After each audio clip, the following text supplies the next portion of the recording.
বানানো খুবই সহজ আর এটা বানাতে খুব বেশি সময় লাগে না। গরমের সময় ঠান্ডা ঠান্ডা লস্যি আমরা খেতে খুবই ভালোবাসি।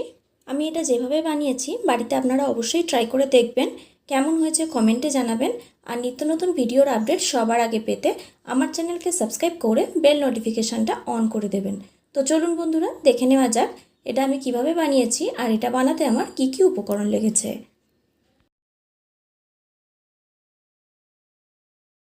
প্রথমেই একটা গ্রাইন্ডিং জার নিয়ে নিয়েছি।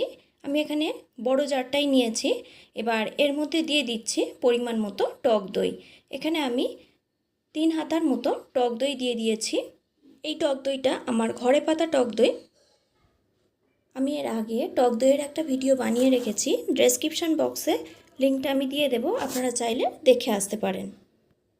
টক দই নেওয়া হয়ে গেলে এবার এর মধ্যে চিনি দিয়ে দেব। এখানে আমি যেহেতু 2 গ্লাস